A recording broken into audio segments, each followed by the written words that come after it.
Vamos ahora a leer en la carta a los Filipenses,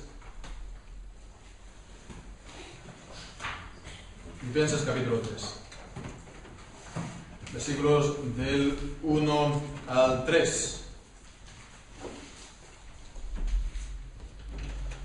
Y dice así pues la palabra del Señor: Por lo demás, hermanos, gozaos en el Señor. A mí, a la verdad, no me es molesto el escribiros las mismas cosas, y para vosotros es seguro. Guardaos de los perros, guardaos de los malos obreros, guardaos de la mutilación. Porque nosotros somos la circuncisión, los que servimos en espíritu a Dios, y nos gloriamos en Cristo Jesús, no teniendo confianza en la carne. Amén. Amén. El Señor bendiga su palabra. Bien, pues no sé si os habréis estado pensando acerca de si vamos a hacer alguna referencia hoy o no a la Navidad. Hoy es Navidad, ya sabéis, ¿no? Y bien, pues hoy es una de estas ocasiones en las que da la coincidencia, además de que de ser Navidad, es también el Día del Señor, ¿no? Eso no ocurre cada año. No sé cada cuánto será, si son cada 7 años o no sé. En todo caso, es un día, por cierto, que al domingo siguiente también es Año Nuevo, ¿no? Siempre es, si cae en domingo Navidad, el domingo siguiente es Año Nuevo, y es interesante. Y bien, pues, ¿por qué no pues estar celebrando la Navidad? Pues como sabéis, como iglesia no celebramos la Navidad, ¿no? Otra cosa es que en el día de Navidad pues, hagamos comidas, ¿no? En familia, es un día festivo y es la tradición. Y es bonito pues encontrarse, está en la cuestión de los regalos, ¿no? E incluso yo personalmente no tengo ningún problema que se decore con decoración invernal o navideña, como queramos llamar, ¿no? Exceptuando el pesebre, que por la cuestión de las imágenes no se tiene que hacer, eso está claro. Entonces no tengo ningún problema con que haya esta celebración, digamos, social o familiar, ¿no? Pero una cosa es esto, otra cosa es como iglesia en el marco del culto a Dios, y sabemos entonces que en el marco del culto a Dios, en la adoración a Dios, está regido por su santa palabra. Es el principio regulador del culto, según el cual el segundo mandamiento del Decálogo rige para todos los actos de culto, y entonces pues hemos de ceñirnos en la adoración a Dios a lo que el Señor nos establece en su palabra. Entonces no hemos de dar menos que lo que el Señor nos dice en su palabra, pero tampoco podemos darle más. No tenemos la libertad para añadir incluso aquello que nos pueda parecer que es bueno, porque nadie puede decir que sea malo, ¿verdad? Se refiere a Jesucristo y a su nacimiento, pero Dios nos lo ha mandado en su palabra, en su Santa Escritura. No ha ordenado la observancia de un día en concreto, no ha ordenado que celebremos de una manera especial su nacimiento, podría ser su nacimiento, o pues cuando fue presentado al templo, o cuando fue presentado a los 12 años en el templo y se perdió, o cuando pues estuvo ayunando. No tenemos un mandamiento en concreto para celebrar su nacimiento como si fuera su cumpleaños, que esto es lo que muchas veces pues en la mente de la gente muchas veces está. Y bueno, pues de hecho en el Nuevo Testamento, como ya hemos dicho, solamente como día santo tenemos el primer día de la semana, como sábado cristiano, el reposo santo para el Señor. Entonces, no hay que poner ninguna otra fecha al lado, de igual rango, y que de hecho viene a ser superior. Porque los domingos es algo común, ¿no? Lo tenemos cada domingo. Sin embargo, Navidad es una vez al año, entonces es la gran celebración.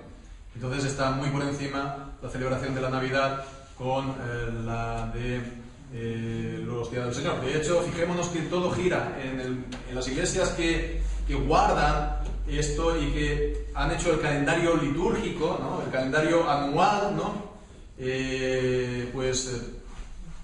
Está no solamente la celebración de la Navidad, sino también los domingos de preparación, que es el Adviento, son 4. Lo mismo que la Semana Santa, ¿no? La Pascua, ¿no? Entonces, ya no son 4, ya son 6 domingos de preparación. Entonces vemos que todo está en función de unas fechas que no se ponen por autoridad de Dios, sino por autoridad de los hombres. Entonces son mandamientos de hombres, hemos leído también en Marcos 7 lo que ocurre con esto, y que por tanto nosotros somos libres de seguirlo o no. No hay una santidad especial, no hay un mandamiento de Dios, no se puede decir que sea pues de jure divino, de derecho divino. Por lo tanto, pues como iglesia no lo celebramos, aunque ya digo, no tenemos ningún problema, ¿no?, en que nos reunamos con familia, etcétera, etcétera. En la sociedad, pues se habla muchas veces del espíritu de la Navidad, ¿no? Se habla muchas veces del espíritu de la Navidad, y de igual manera, pues en las iglesias muchas veces se habla de que hay una santidad especial ligada al día de la Navidad. Y el espíritu de la Navidad en la sociedad, y lo que se espera también dentro de la iglesia, es felicidad, ¿no? Tiempo de felicidad. Y bien, pues se acostumbra a citar el pasaje, por supuesto, del nacimiento de Jesús, el relato del Evangelio de Lucas, de los pastores, cuando dicen que fueron, lo adoraron y que se gozaron con muy grande gozo. Entonces son un tiempo de gran felicidad y de gran alegría. Realmente vemos que el gozo que tiene que haber en el día de la Navidad no ha de ser, pues, mayor que el gozo que nosotros hemos de tener cada día del Señor por Jesucristo. El gozo que cada día del Señor hemos de tener por Jesucristo, de hecho cada día de nuestra vida, ¿verdad? Pero claro, en los días de cada día, por los ajetreos, por los trabajos, por las ocupaciones, pues muchas veces, pues claro, tenemos muchas más cosas en la cabeza. Sin embargo, los días del Señor están, pues, planificados para que podamos quitar las cosas de la cabeza y de nuestra vida que nos puedan un poco, pues eso, como dicen en mi tierra, atabalar, ¿no? Un poco, pues eso, mover, ¿no? Inquietar, lo que sea, y entonces nos podemos centrar en el Señor y tener ese gozo. Entonces, no ha de ser mayor, pero también es cierto que no ha de ser menor. No ha de ser menor. Hemos de estar gozándonos al Señor. De hecho, es lo que leemos aquí al principio. Por lo demás, hermanos, gozaos en el Señor. Hemos de estar gozándonos en el Señor siempre. Y este es el llamamiento del apóstol Pablo. Este es uno de los principales mandamientos. Este es uno de los principales llamamientos, de los principales mensajes de esta carta de los filipenses. A los filipenses, por supuesto, y a todos los cristianos, a todas las iglesias en todas las épocas, a que nos gocemos en el Señor. Hemos de gozarnos en el Señor, en Cristo. ¿Y cómo es esto? ¿Cómo es este gozo? ¿Cómo podemos tener este gozo? Pues en estos versículos podemos ver que tiene dos partes principales, por así decirlo. Hay dos cosas a hacer para tener este gozo, para cultivarlo, para que se mantenga y pueda crecer incluso en nosotros. Dos cosas principales. En primer lugar, es el que estemos bien conscientes de nuestra unión con Cristo.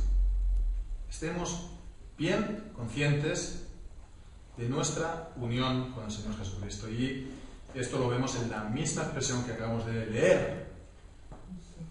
Por lo demás, hermanos, gozaos en el Señor, regocijaos en el Señor.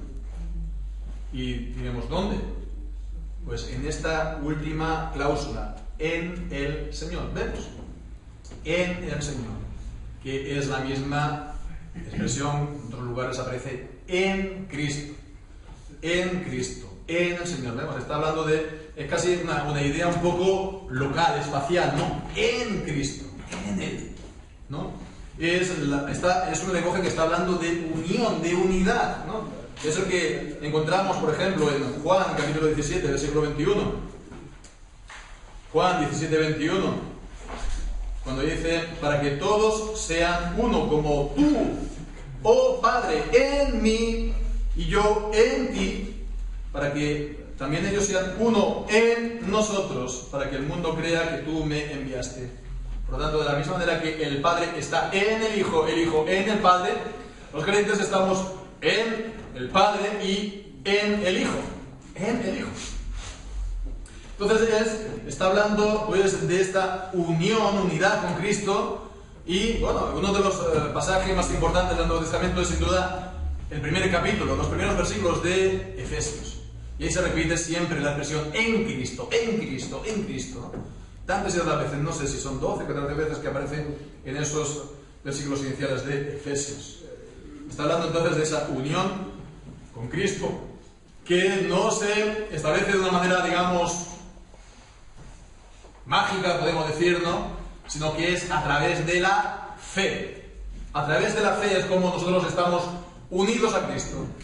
Es a través de la fe que estamos nosotros en Cristo y Él en nosotros. Al creer, el Espíritu Santo, creemos pues por la gracia y el poder del Espíritu Santo, y entonces somos llevados a confiar en Cristo, somos llevados a confiarnos a Él y a ponernos en sus manos. Y entonces, bueno, pues por la gracia de Dios, lo que ocurre es que este acto, cuando lo hacemos, no es una cuestión de un día solamente, sino que viene a ser un estado permanente. Un estado permanente, por eso se habla del estado de gracia, estar en el estado de gracia, ¿no? Los periodistas lo utilizan, lo banalizan, ¿no? Hablando de esta expresión sobre todo de los jugadores de fútbol que están en eso, ¿no? Para hablar que está en un estado, pues, de buena forma, ¿no? No. El estado de gracia es el que están los creyentes. Es un estado de haber recibido la gracia de la salvación de Dios. Permanente. No es una cosa de un día solamente. No es solamente una cosa de quitar y tomar. No. Es un estado permanente de gracia. Para creer, por supuesto, hemos dicho que es por la obra, la gracia del Espíritu Santo en nosotros. Y entonces pues tiene que intervenir la regeneración. La regeneración. Es decir, el nuevo nacimiento del que habla el Señor Jesús en el Evangelio de Juan, el capítulo 3. El nuevo nacimiento o nacer de lo alto. Ese nuevo nacimiento pues se hace por la palabra de Dios. Al escuchar la palabra de Dios, entonces el Espíritu Santo mueve nuestro corazón para que creamos, confiemos y vayamos a Cristo. Entonces nos lleva a estar unido a Cristo por la fe, injertado en Cristo. Es también otra imagen de la Escritura, estar injertado en Él, ¿no? Y esto pues significa estar injertado en Cristo en dos sentidos: en el de su muerte y su resurrección. De manera que estamos unidos a Cristo en su muerte y su resurrección. De manera que nosotros también morimos y también volvemos a vivir. Es también lo que enseña, dice el apóstol en Romanos, el capítulo 6. Podemos leer ahí los versículos del 5 al 8.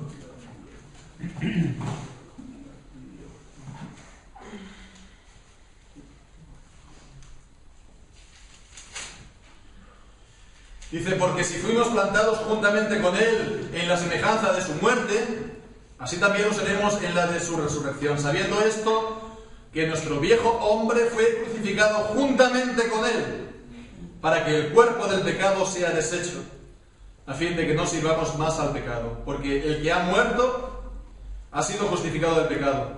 Y si morimos con Cristo, creemos que también viviremos con Él.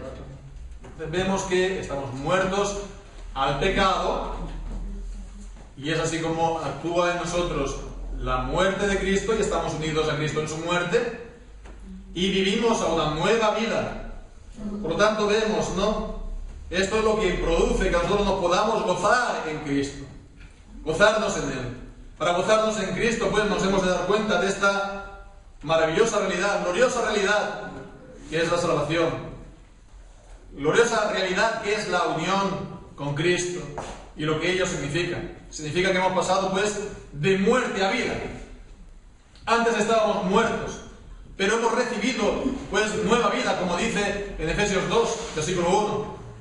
Y nos dice pues que ya no vendremos más a la condenación, como el mismo Señor Jesús nos dice en Juan capítulo 5 y versículo 24. Juan 5, 24.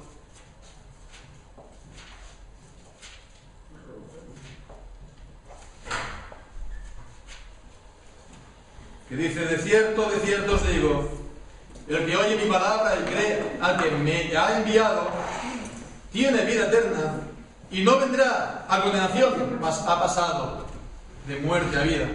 Vemos, ha pasado de muerte a vida, está muerto y ha recibido la vida. ¿Y esto qué significa? Que no vendrá más a condenación. Lo que decíamos, es un estado permanente de gracia. No vendrá más a la condenación. Como dice Romanos 8, capítulo 1, ninguna condenación hay para los que están en Cristo, para los que no andan en la carne, sino en el Espíritu. Así, por lo tanto, significa: ha pasado de muerte a vida, no hay condenación, ha recibido el perdón de los pecados. Efesios 1:7, allí leemos, Efesios 1:7,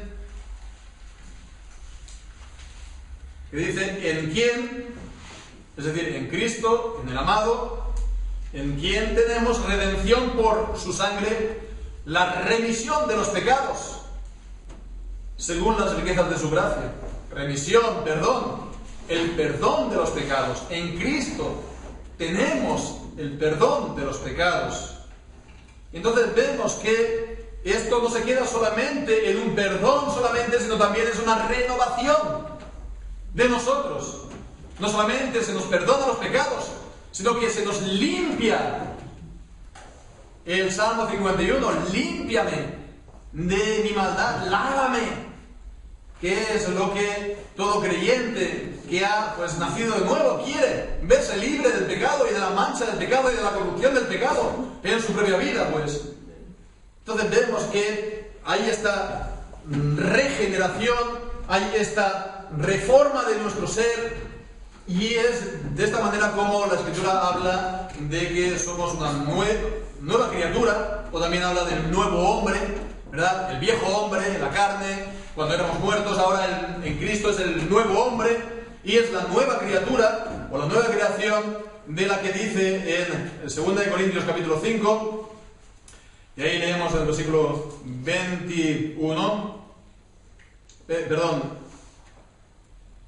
17. De modo que si alguno está en Cristo, nueva criatura es, o una nueva creación también podría ser, nueva criatura, nueva creación, las cosas viejas pasaron, y aquí todas son hechas nuevas.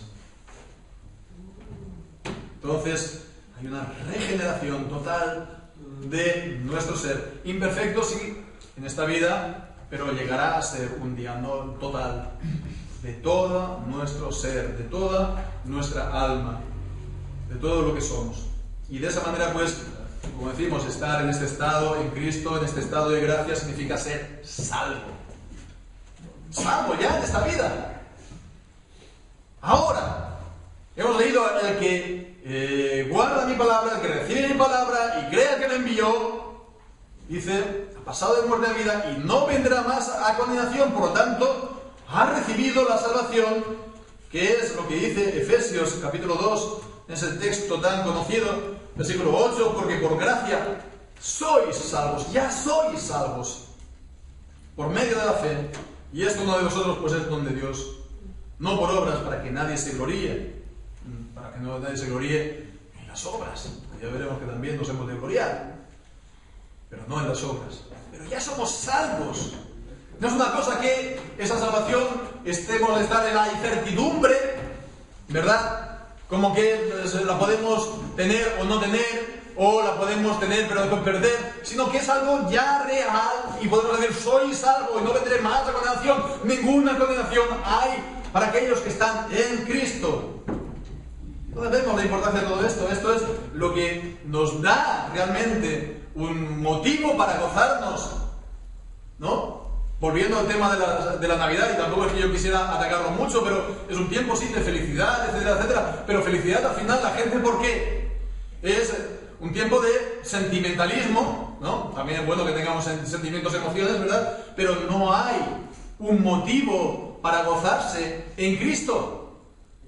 ¿De qué, sirve esto, ¿no? Este gozo, felicidad, etcétera, etcétera, si no se tiene esta confianza depositada en Cristo y todo lo que ella significa.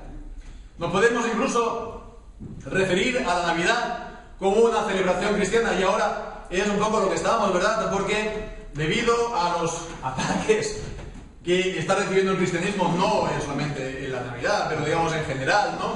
Pues por un lado la izquierda radical, por otro lado los yihadistas o los islamistas, entonces ya se está eliminando toda referencia al cristianismo del ámbito público, ¿no?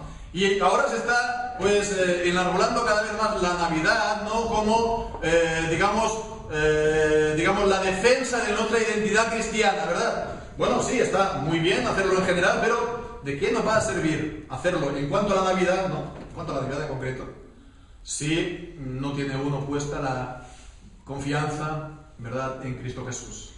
Si uno no es realmente salvo.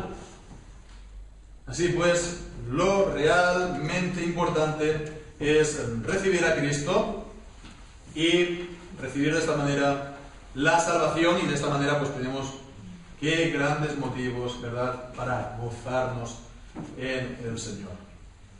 Hay que ir a lo fundamental, a lo esencial, ¿no? A Cristo y a la salvación. Si tenemos a Cristo, quien tiene a Cristo tiene la vida. Primera de Juan. Si quien tiene al Hijo tiene la vida. Y si tienes la vida, tenemos este motivo para gozarnos. Nos gozamos aquí ahora, en esta vida, de manera imperfecta.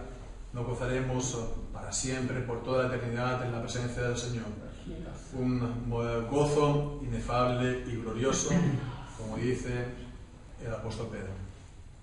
Bien, pues entonces esto es el gran motivo, ¿verdad? El gran motivo de gozo es que seamos conscientes de nuestra unión, los creyentes, con Cristo. Pero en estos versículos también podemos ver que hay una parte, por así decirlo, negativo, ¿no? Es decir, que está la parte positiva, darnos cuenta de nuestra unión con Cristo, pero también para que nuestro gozo esté ahí y no venga a menos, sino que se mantenga y que en todo caso pueda ir cada vez más y más y a mayor, y crezcamos también en Él.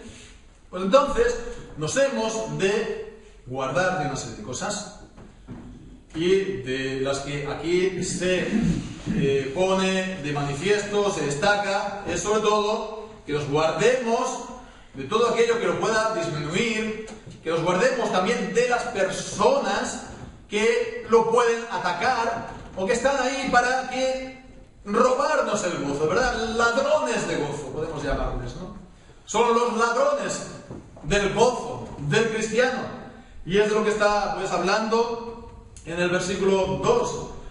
Antes del versículo 1 está diciendo: a mí, a la verdad, no me es molesto escribiros las mismas cosas, a vosotros es seguro. Así pues, el apóstol Pablo no tenía ningún problema en aparecer pesado por estar siempre repitiendo las mismas cosas. Entonces, bueno, hay algunos que toman estas palabras, esta segunda mitad del versículo 1, como una referencia a una anterior carta de los filipenses que ahora se habría perdido. Pero en realidad no es necesario interpretarlo así, de esta manera, como que se hubiera perdido una palabra de Dios que el Señor habría inspirado por el Espíritu Santo, sino que les está repitiendo por escrito lo mismo que les decía anteriormente cuando estaba con ellos, que es la manera más normal de leer y de interpretar estas palabras. Pero bueno, pues lo que decíamos en el versículo 2 dice: guardaos de los perros, guardaos de los malos obreros, guardaos de la mutilación.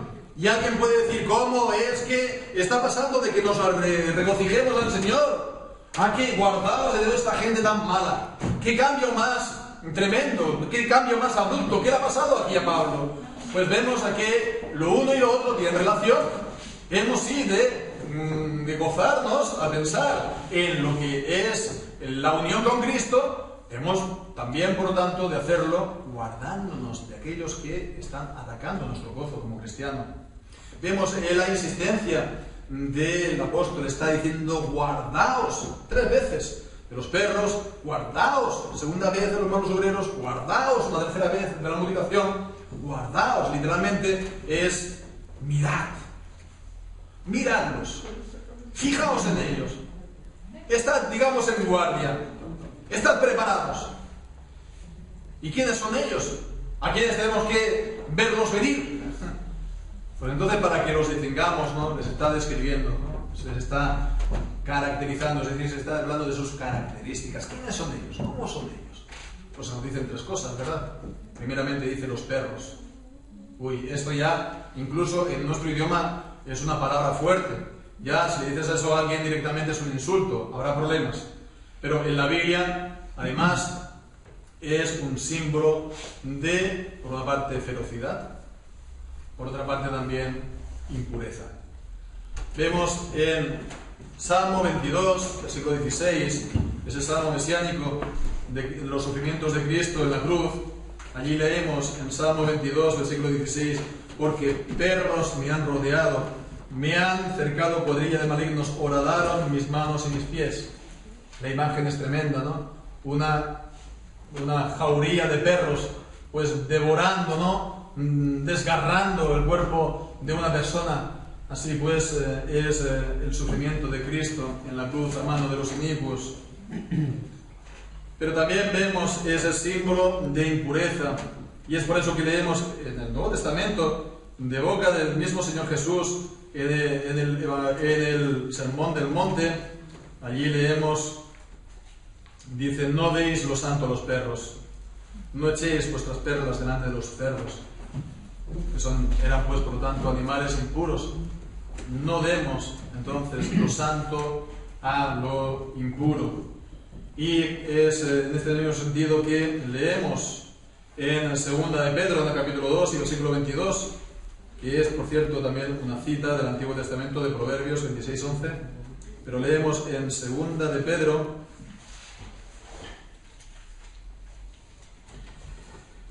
porque les ha acontecido lo del verdadero proverbio: el perro vuelve a su vómito y la puerca lavada a revolcarse en el cielo. Está hablando de aquellos que habían conocido la verdad, pero se habían apartado del camino de la justicia. Entonces les aconteció lo del verdadero proverbio: el perro vuelve a su vómito. Por último, podemos ver en Apocalipsis, en el capítulo 22 y versículo 15, pues esto mismo como símbolo del pecado, de la impureza, etc. Porque nos dice allí que de la ciudad, de la Jerusalén celestial, dice: los perros estarán fuera, y los hechiceros, los fornicarios, los homicidas, los idólatras y todo aquel que ama y practica mentira. Bien, pues hay que tener entonces presente que perros era... ¿Quiénes eran entonces estos perros? Pues vemos que los perros, aquí Pablo se está refiriendo a los judíos judaizantes. Los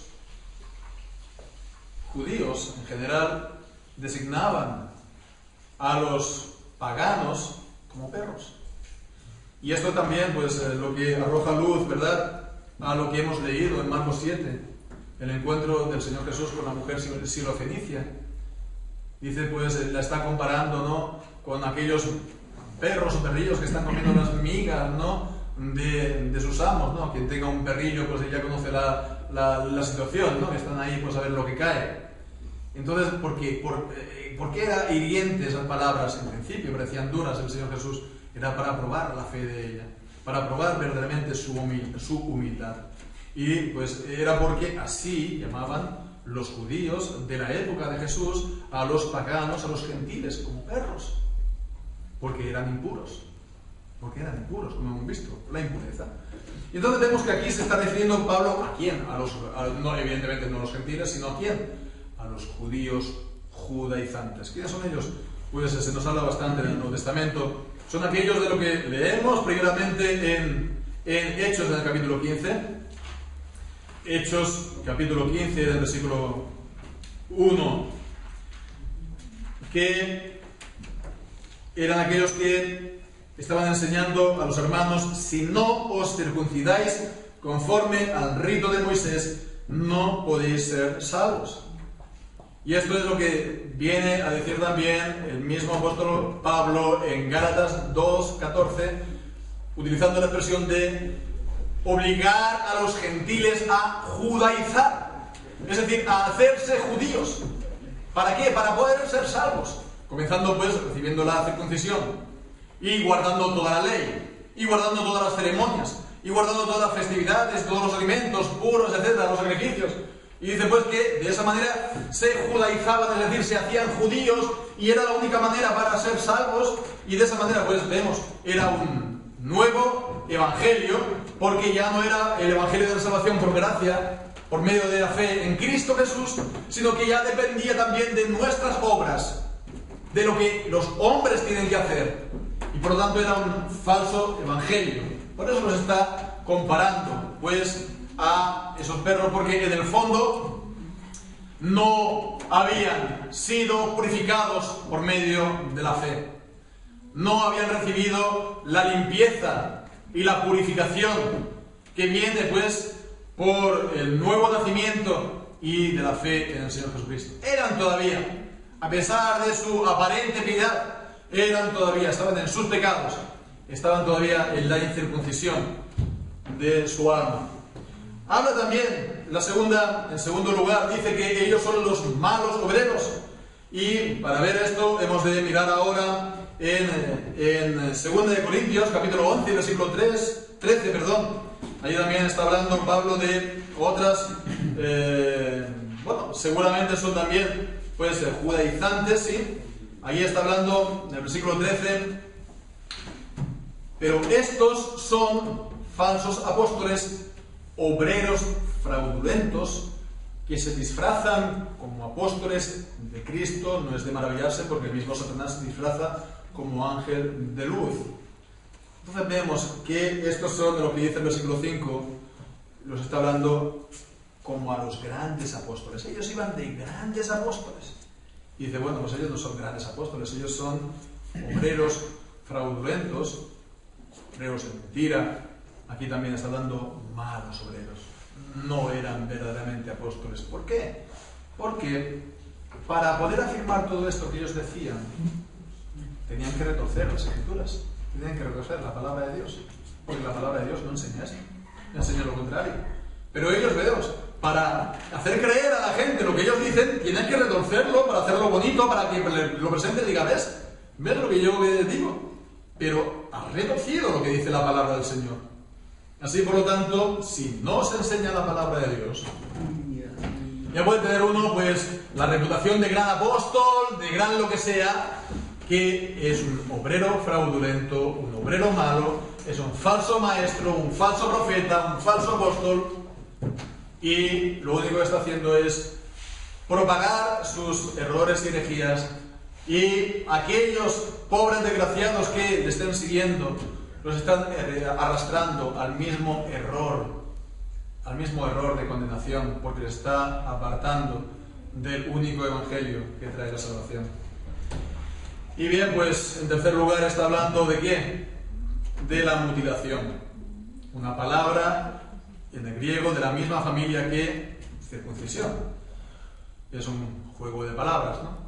Pero es para hablar que aquellos que están diciéndoos que os circuncidéis, que os hagáis este corte, ¿verdad?, en vuestro cuerpo, pues lo que hace es que vosotros os mutiléis y os cortéis de Cristo.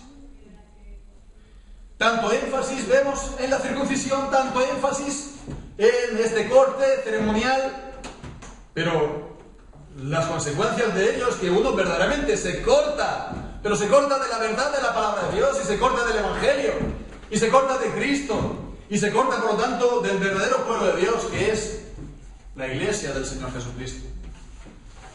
Ya no es entonces un pueblo de Israel nacional, sino la iglesia del Señor Jesucristo, es decir, los creyentes en Cristo Jesús, en todas las naciones, los creyentes y sus hijos, con los cuales el Señor también hace pacto en Cristo Jesús. Entonces vemos que somos nosotros la verdadera iglesia. No solo eso, somos el verdadero Israel. ¿Por qué es lo que está diciendo eso? El versículo 3, porque nosotros somos la circuncisión. Somos nosotros la verdadera circuncisión. Somos, por lo tanto, nosotros el verdadero Israel. Es lo mismo que dice el apóstol en Romanos, en el capítulo 2, versículos 28 y 29, y allí pues leemos: porque no es judío el que lo es exteriormente, es decir, por la circuncisión, la marca exterior de la circuncisión, y a mayor abundamiento, ni es circuncisión lo que es exteriormente en la carne, sino que el judío es judío el que lo es en el interior, y la circuncisión es la del corazón, en espíritu y no en letra, la alabanza del cual no es de los hombres sino de Dios. En Deuteronomio, ya en el capítulo 30, está hablando de la circuncisión, que será la obra del Señor, que el Señor circuncidará, el Jehová circuncidará el corazón tuyo y tu descendencia para que lo ames y para que lo sirvas, como leemos entonces, decíamos, en Deuteronomio, en el capítulo 30.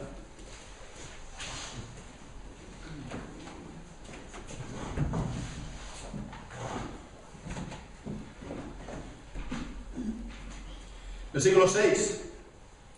Y circuncidará Jehová tu corazón y el corazón de tu descendencia para que ames a Jehová con todo tu corazón y con toda tu alma, a fin de que vivas. Entonces vemos la circuncisión que era esta señal, vemos en el órgano de los varones, lo que era una señal, era un símbolo de esta otra promesa de Dios, que es la más importante. Vemos que es la circuncisión del corazón. No se puede entonces uno aferrar al símbolo y darle más importante que al significado del símbolo, al contenido de la promesa, que Dios va a circuncidar el corazón. Bien, pues entonces el estar en Cristo, uno es circuncidado, no físicamente, pero sí la realidad de la circuncisión tiene lugar. Es entonces Colosenses, en el capítulo 2, cuando está diciendo en el versículo 11 y 12: en quien, en Cristo, vemos una vez más, también sois circuncidados, con circuncisión no hecha por manos, en el despojamiento del cuerpo de los pecados de la carne, en la circuncisión de Cristo, sepultados juntamente con Él en el bautismo, en quien, en Cristo, también resucitasteis con Él, por la fe en la operación de Dios que lo levantó de los muertos. Así, por tanto, los creyentes que están unidos a Cristo en su muerte y en su resurrección son la verdadera circuncisión, porque Dios les ha despojado del cuerpo de los pecados de la carne, les ha circuncidado, ya le ha quitado esa dureza del corazón y, por tanto, ya son nueva criatura en Cristo Jesús. Y de esa manera sirven a Dios. Pero dice, los que servimos en espíritu a Dios.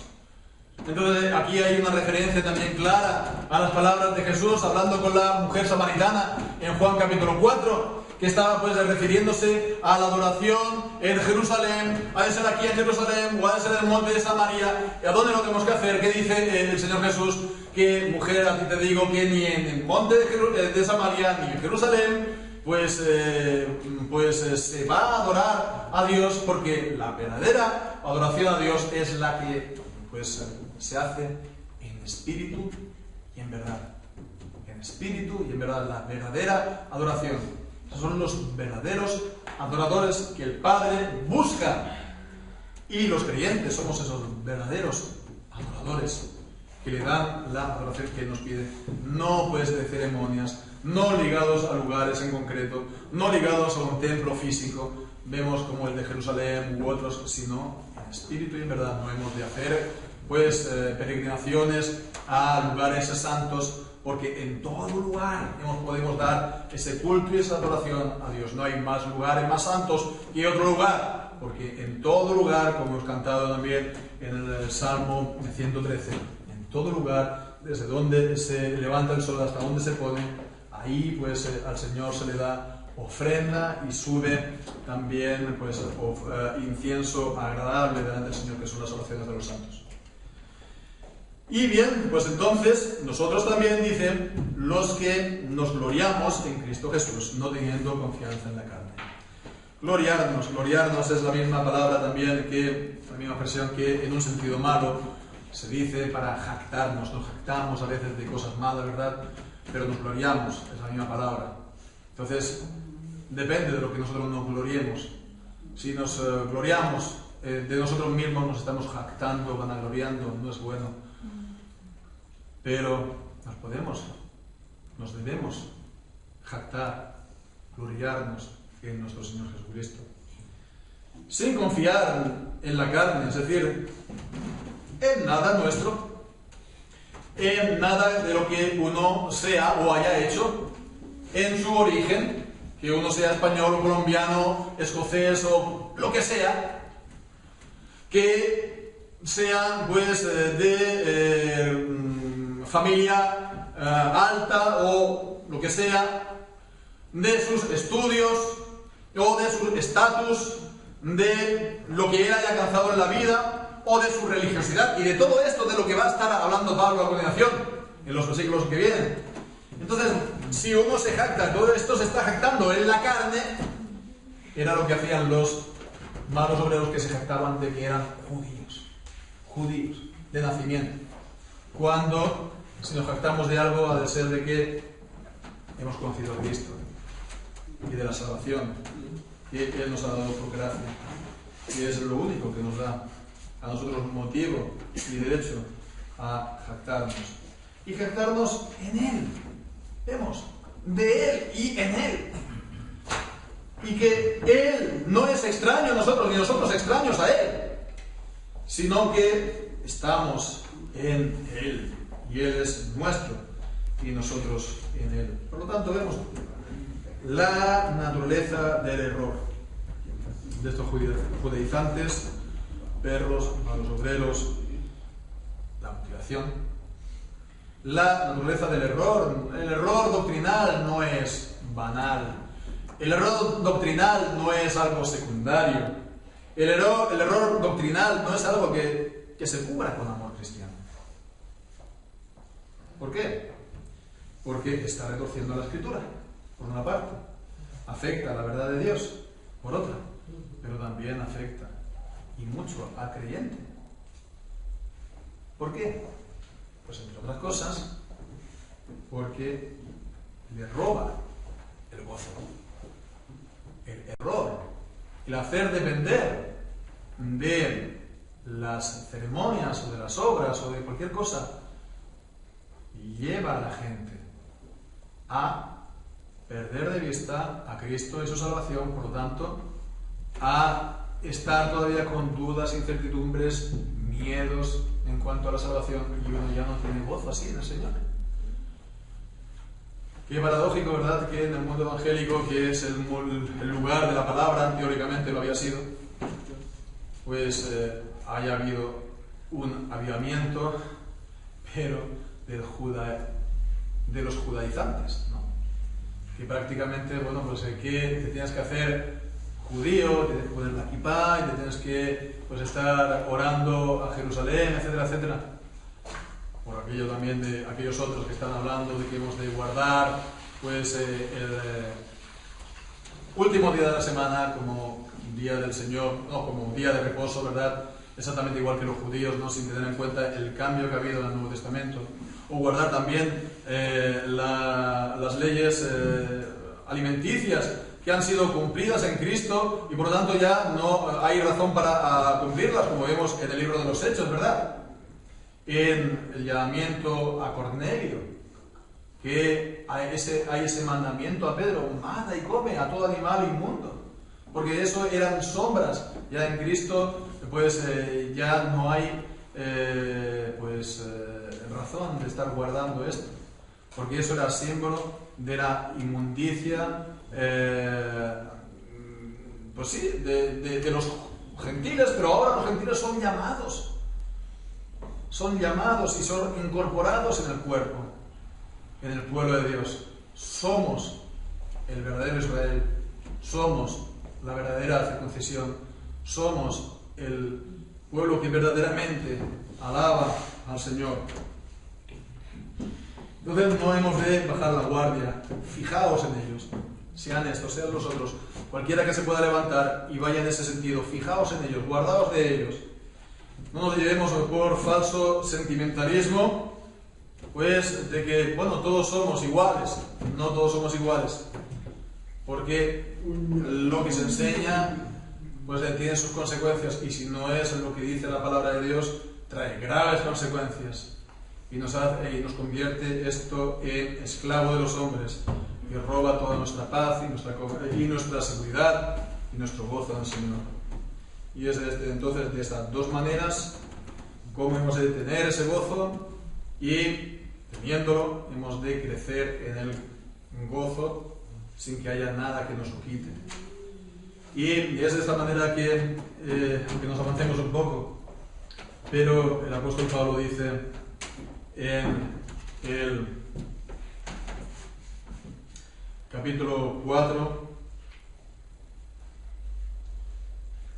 gozaos, versículo 4, capítulo 4, versículo 4, gozaos en el Señor siempre.